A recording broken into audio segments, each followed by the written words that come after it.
নন্দীগ্রামে শুভেন্দু অধিকারী হল কীর্তন বাজিয়ে বাজিয়ে প্রথম নন্দীগ্রামে শুভেন্দু অধিকারী ভোট প্রচারে গেছেন। বেশ 2 কিলোমিটার পর্যন্ত বিজেপি কর্মী সমর্থকদের সাথে পায়ে পা মিলিয়ে মিছিল করলেন। হল কীর্তন, শঙ্খধ্বনি, উলুধ্বনি দিয়ে মুখে জয় শ্রীরাম, বাংলা বাঁচাও, মমতা হাটাও স্লোগান দিয়ে দিয়ে কর্মী সমর্থকদের সাথে হাতে হাত কাঁধে কাঁধ মিলিয়ে মিছিল করলেন।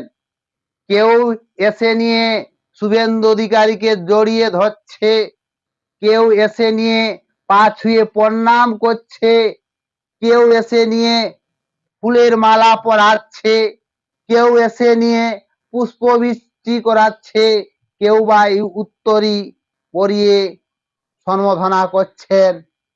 এই যে ভবানীপুরে মানুষদের শুভেন্দুকে সামনে পেয়ে উচ্ছ্বাস, এই উচ্ছ্বাসেই বোঝা যাচ্ছে যে নন্দীগ্রামে বিজেপি জয়লাভ করবে, তৃণমূল পরাজয় হবে।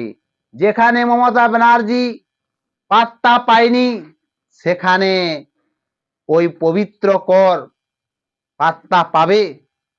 পবিত্র করকে দাঁড়িয়েছে নতুন, সে কি পাত্তা পাবে? পাত্তা পাবে না। শুভেন্দু অধিকারী হল কীর্তন নিয়ে বেশ 2 কিলোমিটার পর্যন্ত র্যালি করেছেন। তারপরে এক মা দুর্গা মন্দির সেখানে আছে, মা দুর্গার মন্দিরে প্রবেশ করে মাকে আরতি করলেন, পুজো দিলেন, তারপরে পুরোহিতদের মিষ্টি মুখ করালেন। তারপরে মা দুর্গার মন্দিরের বাইরে বারান্দায় দাঁড়িয়ে শুভেন্দু অধিকারী নিজেই খল কীর্তন বাজাচ্ছেন আনন্দে উচ্ছ্বাসে।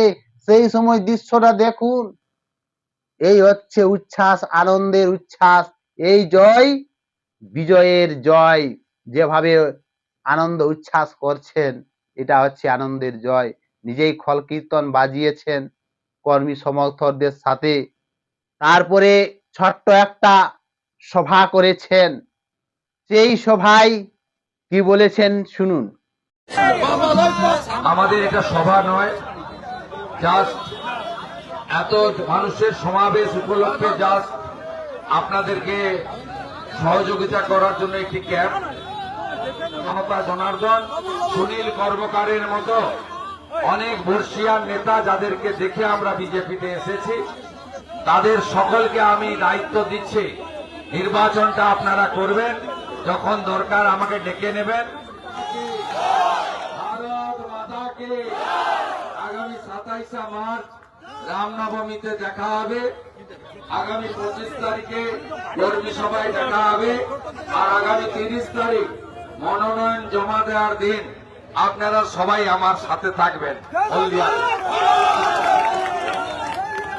আমার বিরুদ্ধে সিপিআই এবং তৃণমূলের যারা ঘোষিত প্রার্থী, তাদের সম্পর্কে কোনো বাক্য শব্দ ব্যবহার করবেন না, কারণ আপনারা মমতা ব্যানার্জি শুভেন্দু অধিকারীর লড়াইকে, মমতা ব্যানার্জিকে হারিয়ে আমাকে জিতিয়েছেন। এরপরে যাদেরকে ওরা প্রার্থী করেছে, আমি তাদের প্রতি সম্মান রেখেই বলি, তাদের সম্পর্কে বেশি কথা যদি আপনারা বলেন, ওদেরই লাভ হবে। ওদেরকে ওদের বাড়ির লোক ছাড়া কেউ চেনে না। সেই সভা বলেছেন যে এটা সভা নয়, এটা মঞ্চ করা হয়েছে। হট করে তো কোনো জায়গায় সভা করা যায়নি, তাই এটা মঞ্চ করা হয়েছে। তো সেখান থেকে বলেছে যে এই বিজেপির বিরুদ্ধে দাঁড়িয়েছে, তাকে কেউ চেনে না, তার পরিবারের লোক বাদ দিয়ে কেউ চেনে না। বেশি তার সাথে মুখে কথা বলবেন না, কারণ কথা বললেই ক্ষতি আছে। শুধু সময়ের অপেক্ষা। নন্দীগ্রামের ভূমিপুত্র শুভেন্দু অধিকারীকে নন্দীগ্রামের মানুষ মমতা ব্যানার্জিকে হারিয়েছে, ছেড়ে দিয়ে শুভেন্দু অধিকারীকে দিয়েছে ভোট। সেখানে কি করে পবিত্র করকে দেবে? নন্দীগ্রামের মানুষের সাথে শুভেন্দু অধিকারী আছে, থাকবে। বিপদে আপদে সব সময় শুভেন্দু অধিকারী আছে। এবং বললেন শুভেন্দু অধিকারী 27 মার্চ এক বড় র্যালি হবে, 27 মার্চে আসবেন, র্যালি করবেন। এবং যেদিন নমিনেশন করতে যাবেন, সেই দিন নন্দীগ্রামের সকল মানুষকে বলেছেন যে আমার সাথে যাবেন, সাথে থাকবেন, নমিনেশন করাবো। এই যে নন্দীগ্রামের মানুষের সাথে মিলে মিশে সময় কাটাচ্ছেন, তাদের হাসি মুখ, ফল কীর্তন, উলুধ্বনি, শঙ্খধ্বনি দিয়ে উচ্ছ্বাস করছেন।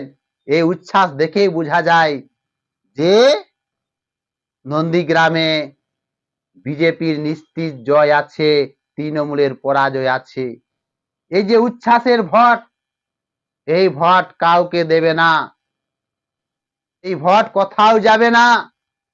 নন্দীগ্রামের মানুষ শুভেন্দু অধিকারীকেই ভোট দেবে। নন্দীগ্রামের ভাই বোনেরা, নন্দীগ্রামের মানুষ পা ছুঁয়ে প্রণাম করছে শুভেন্দু অধিকারীকে। কেউ পুষ্পের মালা দিচ্ছে, আনন্দে উচ্ছ্বাসে নৃত্য করছেন। এই যে মানুষের উচ্ছ্বাস, এই উচ্ছ্বাস বিজয়ের উচ্ছ্বাস, লক্ষণ দেখেই বোঝা যায়। আর শুভেন্দু অধিকারী সকাল থেকেই মায়ের পূজা করেন, তারপরে এখানে ওখানে যান।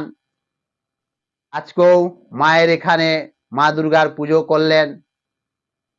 তারপরে বিভিন্ন গ্রামে গঞ্জে শহরে ঘুরে ঘুরে মানুষের সাথে হাতে হাত মেলালেন, কাঁধে কাঁধ মেলালেন। স্লোগান দিচ্ছে পাল্টানো দরকার বিজেপি সরকার। কর্মীরা, এই কর্মী টাকাতে বিক্রি হবে না। শুভেন্দুর পাশে আছে, উচ্ছ্বাস করছে, আনন্দ করছে। এরা টাকাতে বিক্রি হবে না। মানুষের ফেস দেখেই বোঝা যায় যে টাকাতে বিক্রি হবে না, সঠিক বিজেপিকে ভোট দেবে। তাই এবার নন্দীগ্রামে উচ্ছ্বাস দেখে বোঝা যাচ্ছে যে আপকি বার নন্দীগ্রামে বিজেপি আসছে, তৃণমূল হারছে। নন্দীগ্রামের মানুষ বুঝে গেছে। এর আগেও আমরা দেখেছি, যেদিন বিজেপির প্রথম প্রার্থীর তালিকা প্রকাশ হয় সেই দিনেই নন্দীগ্রামে শুভেন্দু অধিকারীর নাম শুনেই সেখানে বাজনা আনন্দ উচ্ছ্বাস করতেন। তারা জানে নন্দীগ্রামের মানুষ, নন্দীগ্রামের ছেলে তাকেই ভোট দিয়েছে, দিবে। তাই সাধারণ মানুষকে বললেন যে ওই যে সিপিএম তৃণমূল থেকে যারা প্রার্থী হয়েছে তাদের সাথে বেশি কথা বলবেন না, তাদের সাথে বেশি বক বক করবেন না, তারাকে বাড়ির লোকে বাদ দিয়ে কেউ চেনে না। তাই শুধু সময়ের অপেক্ষা। নন্দীগ্রামে বিজেপি জিতছে, তৃণমূল হারছে, শুধু সময়ের অপেক্ষা।